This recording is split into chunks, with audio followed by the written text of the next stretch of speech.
Bakı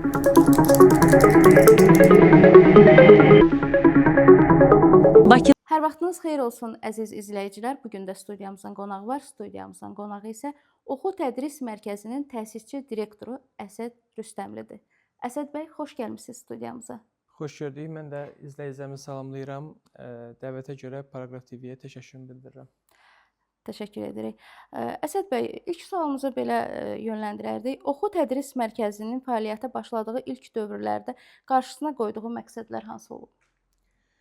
Ümumiyyətlə, Oxu Tədris Mərkəzi 2014-cü ildə fəaliyyətə başlamışdı ilk dəfə. Oxu Tədris Mərkəzi fəaliyyətə başlayarkən onun qarşısında böyük hədəflər var idi. Həmin hədəflər belə deyək, namizədlərə daha yüksək səviyyədə hazırlıq imkanlarının yaradılması, onların potensialının inkişaf etdirilməsi, dövlət qulluğu sahəsində kifayət qədər önəmli bir pozisiyalara gəlməkdə onlara köməklik göstərilməsi və eyni zamanda bir cəmiyyətdə dövlət qulluğu sisteminin formalaşmasına köməklik göstərməkdən ibarətdir məqsəd. Biz bu nailiyyətlərə düzdür, çox qısa müddətdə də olmasa nail olmağı bacardıq. Artıq bizim tələbələrimizin bir çox hissəsi müxtəlif dövlət orqanlarında, mərkəzi və yerli icra hakimiyyət orqanlarında rəhbər vəzifələrdə olan şəxslər var, hal-hazırda işləyirlər. İcrası vəzifələr olan kifayət qədər bizim tələbələrimiz var və düşünürəm ki, Oxu Tədris Mərkəzi olaraq biz bu missiyanı üzərimizə düşdüyü şəkildən də daha artıq olmağı ilə tamamladıq və bunun üzərində də çalışmalara yenidə davam edirik. Mərkəzdə dövlət qulluğuna hazırlıq proqramı hansı istiqamət üzrə qurulub? Ümumiyyətlə, Oxu Tədris Mərkəzinə hazırlıq proqramı Dövlət İmtahan Mərkəzinin tərtib etdiyi proqrama uyğun olaraq fəaliyyət göstərir. Oxu Tədris Mərkəzində Dövlət İmtahan Mərkəzinin əsas proqramı, əsas prioritet kimi götürülür. Bilirsiniz ki, dövlət qulluğuna hazırlıq mərhələləri Dövlət İmtahan Mərkəzinə uyğun olaraq 100 sualdan ibarət bizim test proqramımız var. Bunun 40 sualı qanunvericilik, 30 sual məntiq, 15 sual informatika və 15 sual Azərbaycan dili üzərində nəzərdə tutulmuşdur. Dövlət qulluğuna qəbul müxtəlif kateqoriyalara bölünür. Burada AB və AC kateqoriyaları üzrə rəhbər vəzifələr, BA və BB kateqoriyaları üzrə isə icrası vəzifələr nəzərdə tutulmuşdur. Açıq və qapalı suallar var. BA və AB 20 açıq sual mövcuddur burada. Qanunvericilik üzrə 8, məntiq üzrə 6, informatika və Azərbaycan dili üzrə isə 3 açıq sual mövcuddur. Maksimal bal 120 baldır, keçid balımız isə 84 baldır. BA və BB-də isə bu, daha doğrusu BB və AC-də isə bu 100 sualın hamısı qapalı olduğuna görə 65 bal keçid balı nəzərdə tutulmuşdur. Xarici dil tədris mərkəzinin fəaliyyətində hansı yeri tutur və hazırda ən çox maraq göstərilən dil hansıdır? Xarici dillər ümumiyyətlə günün tələbatına baxsaq, bu gün artıq xarici dil öyrənmək hər hansı bir üstünlük deyil. Bu gün xarici dil bilmək zərurətdir. Bunu dövlət qulluğuna qəbul qaydalarında və digər sahələrdə də görə bilərik. Misal üçün, dövlət qulluğu haqqında qanunda qeyd olunur ki, şəxslərin ali təhsil pillələri eynidirsə, xarici dil biliyi olan şəxslərə daha çox üstünlük verilir. Yəni, orqan rəhbəri həmin şəxsi vəzifəyə təyin etməlidir. Bu gün hansı vəzifəyə baxsaq, həmin vəzifənin sonunda biz B1, B2 üzrə ingilis dili, rus dili tələb edən vəzifələr görürük. Bu gün xarici dil biliyi zərurətdir. Amma əsas üstünlük ingilis dilindədir. Amma buna baxmayaraq fransız dili, rus dili, alman dili də bu həmin dillərin arasındadır. Amma əsas üstünlüyümüz hal-hazırda tələbələrin, namizədlərin bizə müraciət edərkən gəldiyi qərarlar, verdiyi fikirlər əsas növbədə bizdə onların ingilislə marağının daha çox olmasına gətirib çıxarır ki, şəxslər ingilislə daha çox maraqlıdır və biz ona görə ingilis sahəsinə daha çox tələbələrə dəstək verməyə çalışırıq və həmin istiqamətdə daha fərqli işlər görürük. Əsasən ümumilikdə neçə dil tədris olunur? müxtəlif dillər tədris olunur. Məsələn, ingilis dili, fransız dili, rus dili, alman dili, ərəb dili, yəni bir çox dillər tədris olunur. Çox gözəl. Dövlət qulluğuna hazırlaşan şəxslərin ən çox hansı çətinliklərlə qarşılaşa bilər? Dövlət qulluğuna hazırlaşan şəxslər, mən bunu özüm həm bir tələbə olaraq, dövlət qulluğuna hazırlaşmış bir tələbə olaraq, eyni zamanda bir müəllim olaraq deyə bilərəm ki, dövlət qulluğuna hazırlıqda planlı şəkildə hazırlaşmaq ən çox vacib olan bizim amildir. Yəni insan nə istədiyini bilməlidir. Bu insan bilməlidir ki, mən əgər dövlət qulluğuna hazırlaşıramsa, sosial şəbəkədən minimum istifadə etməliyəm. Çünki bu gün reallıqdır ki, sosial şəbəkədə kifayət qədər çox vaxt itiririk. Və bir gün 24 saatdan ibarətdir. Yəni ona görə biz günümüzün çox hissəsini oxumağa həsr etməliyik. Sosial şəbəkə ümumiyyətlə çalışmaq lazımdır. Əgər öz işlərinin zərurətindən irəli gəlmirsə, çalışmaq lazımdır sosial şəbəkədən istifadə etməyəsən və yaxud da ki, minimum səviyyədə istifadə edəsən və vaxt bölgüsünü düzgün etmək lazımdır. İmtahanda vaxt bölgüsü çox önəmlidir. Mən bunu hər zaman öz tələbələrimizə bildirirəm. Tələbələr vaxt bölgüsünə diqqətlə fikir verməlidirlər. Məsələn, dövlət qulluğunda elədir ki, əsasən 70% bizdə təşkil edir humanitar yönümlü fənlər, əzbərçilik tələb eləyən fənlər. Hətta informatikanı da biz bura aid eləyə bilərik. Ona görə biz şifahi fənlərdən kifayət qədər vaxt qazana bilərik ki, həmin o vaxtı səmərəli qaydada istifadə edib məntiqin üzərində tətbiq eləyək. Onun üçün bizə lazımdır vaxtın bölgüsünü düzgün bilmək və tələbələrin ən çox problem çəkdiyi məsələ sualın oxunuşunda tələsməkləridir. Bəzən sualın cavabı elə həmin sualın özündə gizli olur.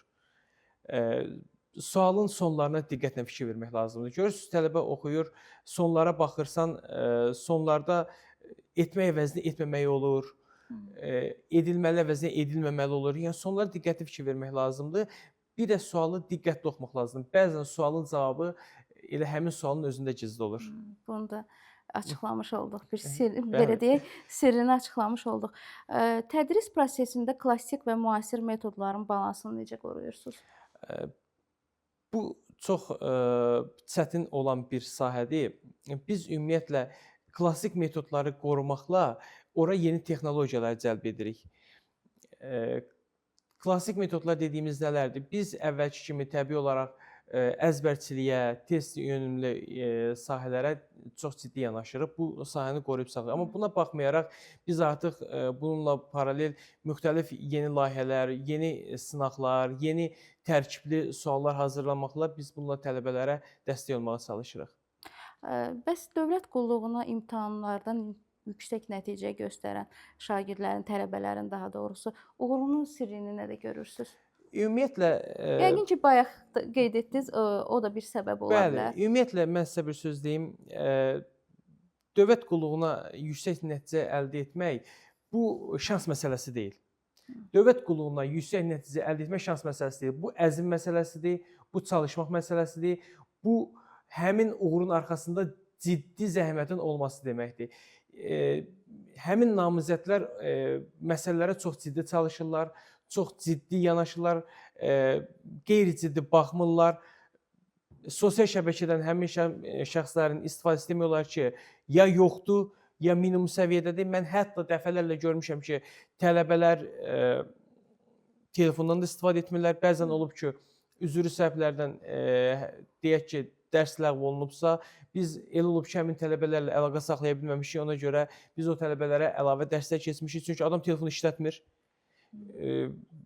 Bütün fikrini qoyub ki, ancaq mən bu hazırlığı keçməliyəm. Yəni məqsədi bəllidir. Şəxsin konkret məqsədi bəllidir ki, mən nə istəyirəm. Dövlət qulluğuna hazırlıqda yüksək nəticə əldə etmək istəyən namizədin məqsədi bəlli olmalıdır. Mən nə istəyirəm və mən istəməklə də bitmir. Mənim istəyimə uyğun mən nə edirəm. Əsas məsələ budur. Adamlar öz istədiyini bilir, öz istədiyinin uğrunda çalışır və edir. Yəni dildə demək sadəcə mən istəyirəm deməklə deyil. Bunun arxasında böyük bir əzm dayanır, böyük bir güc dayanır. Böyük bir zəhmət dayanır həmçinin. Bəli. Son illərdə gənclərin dövlət qulluğuna marağının artmasını müşahidə edirik. Bunu necə qiymətləndirirsiniz? Ümumiyyətlə son illərdə dövlət qulluğuna marağın artması bu gözəl bir təşəbbüsdür. Həm gənclərimizin dövlət qulluğuna qəbulu, həm dövlətə və xalqa xidmət etməsi, ümumiyyətlə dövlət qulluğu tək işləmək deyil. Vətənə, millətə, xalqa, dövlətə xidmət etməkdir. Dövlət qulluğu bu gün ən aktual məsələlərdən biridir. Son illərdə tələbələrin dövlət qulluğuna gəlməsinin əsas səbəbi dövlət qulluğunun nüfuzunun möhkəmləndirilməsi, eyni zamanda bunun arxasında tək dövlət və dövlətçilik deyil, eyni zamanda dövlət qulluğunda böyük bir həvəsin yaranması. Bu həvəsdə əsas prioritet amillərdən biri dövlət qulluğunda maaşların yüksək olması və digər amillər nəzərdə tutula bilər ki, və dövlət qulluğuna qəbulun şəffaflığı. Ən vacib amil dövlət qulluğuna qəbulun şəffaflığıdır.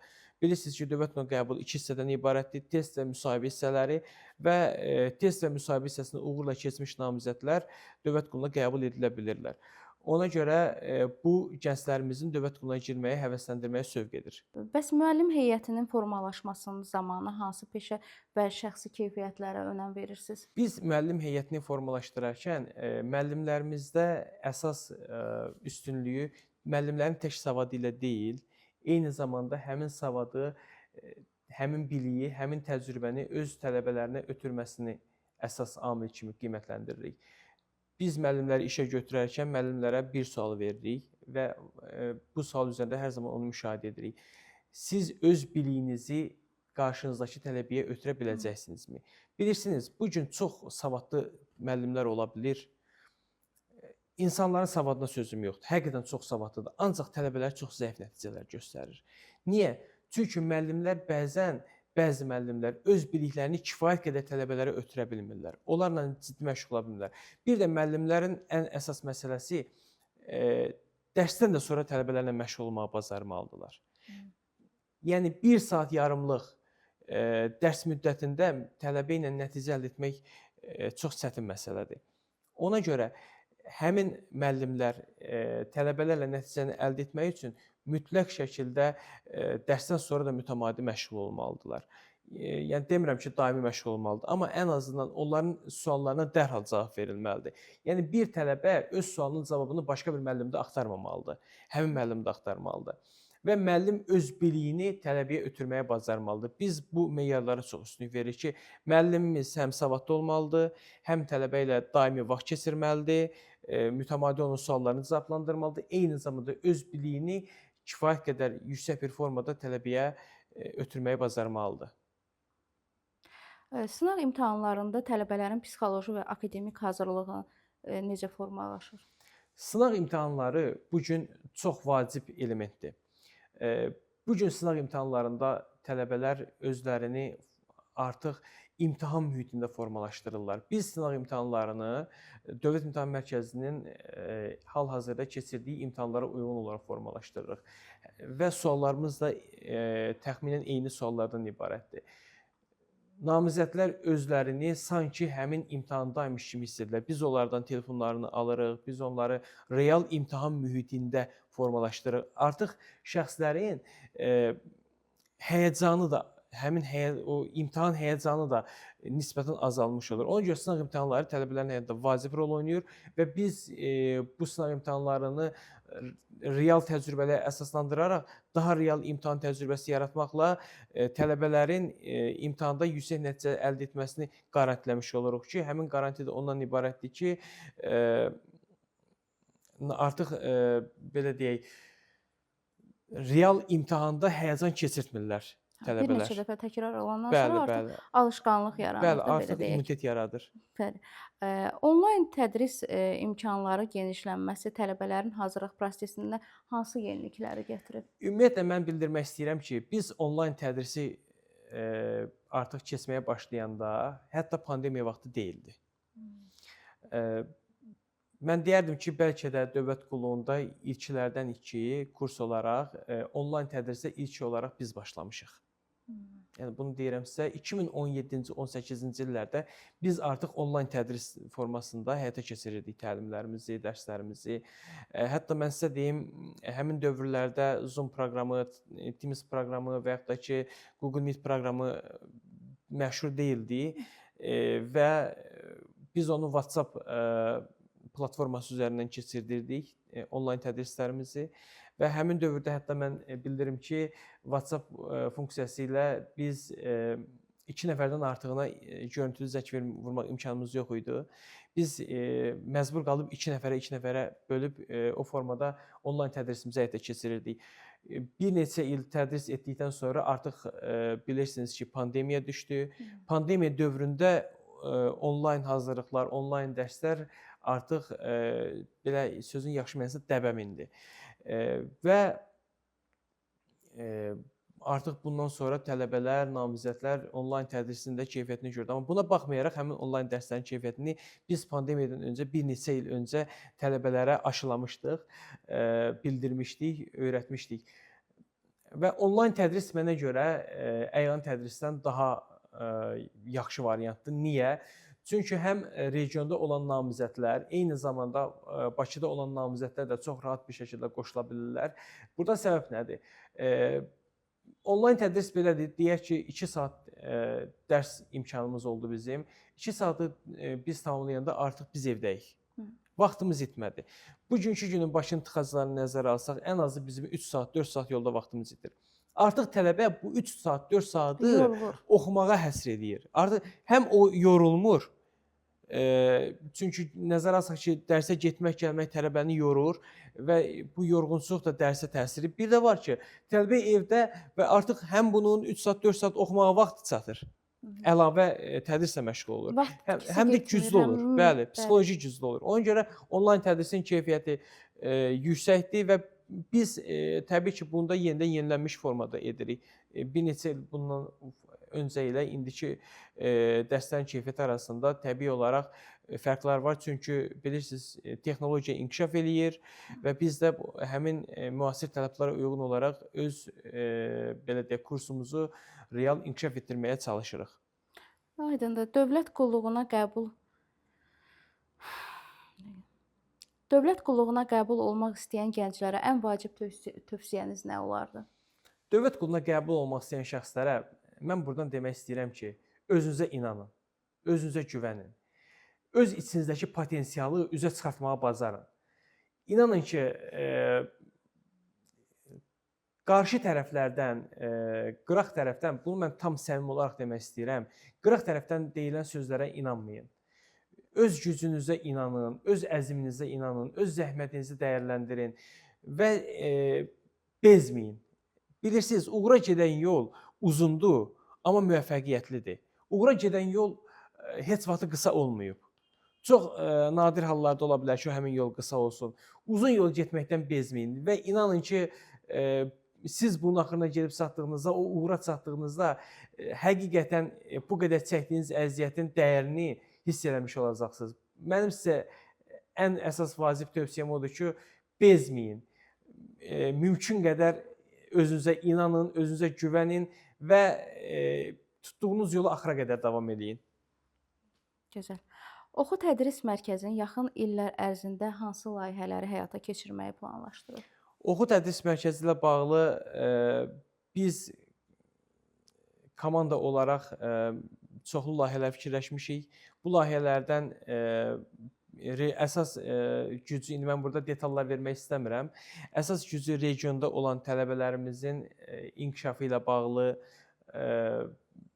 bu sahədə üzrə hazırlaşdırırıq.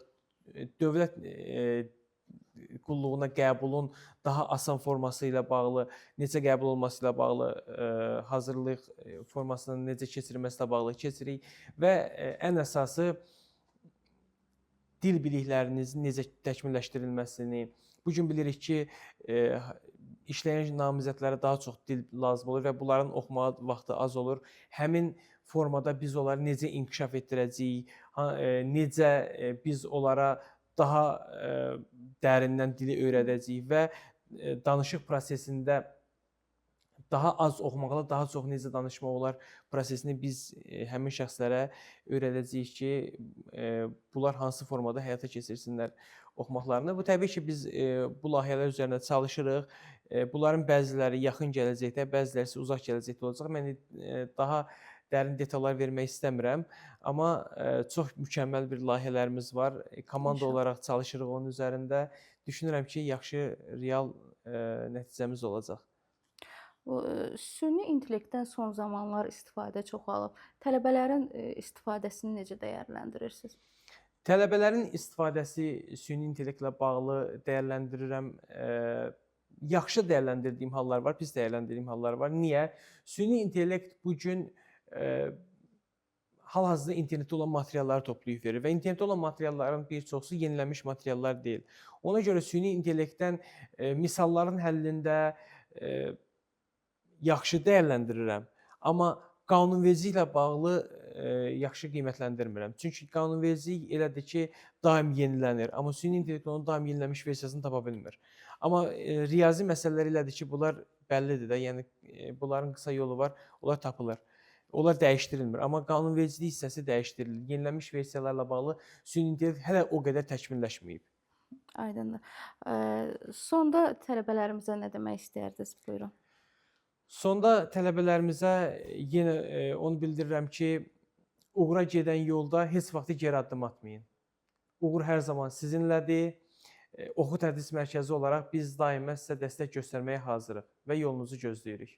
Əsəd bəy, təşəkkürümüzü bildiririk ki, dəvətimizi qəbul edib studiyamıza gəldiyiniz üçün. Beləliklə, verilişimiz yekunlaşır əziz izləyicilər. Studiyamızın qonağı Oxu Tədris Mərkəzinin təsisçi direktoru Əsəd Rüstəmli idi. Sağ olun, sağlıqla qalın.